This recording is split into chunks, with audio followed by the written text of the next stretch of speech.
Zelensky saying that the battle for Severodonetsk was a very fierce battle, and we've seen that fighting continuing for days and weeks now as Russian forces seem to be advancing throughout the city. The head of the Luhansk region, where Severodonetsk is situated, says that Russians do occupy around 90% of the city now, but that they are still in control. The Ukrainians are still in control of industrial areas on the outskirts. He says that fighting is taking place on the streets there. But the Ukrainians have been losing ground, and this is something we've been seeing increasingly in recent days. So these announcements perhaps preparing the Ukrainian public and the international community to announce in some time the loss of Severodonetsk. Now, President Zelensky said that in many ways the future of the Donbas was being played out there, so that does not bode well for that battle, although it has to be said the Ukrainian forces are still holding on to the town of Lysychansk, which is just across the river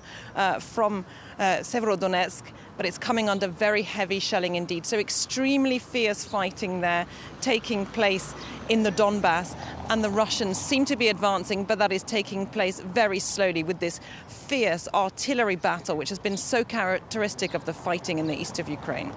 And Catherine, this all comes as Ukraine continues to appeal to the West to send more weapons.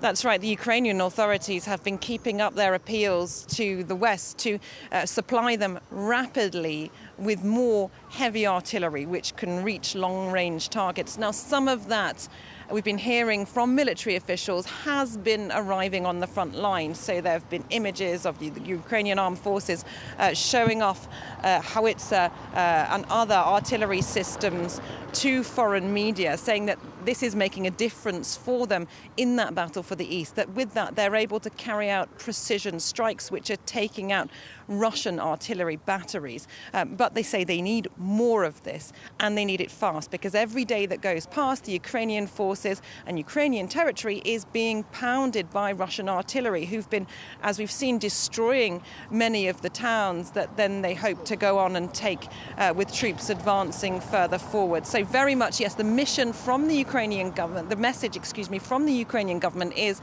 we need more supplies. Do not forget about the war in Ukraine, and there's hoping that there won't be a fatigue or a reluctance which is starting to set in the West.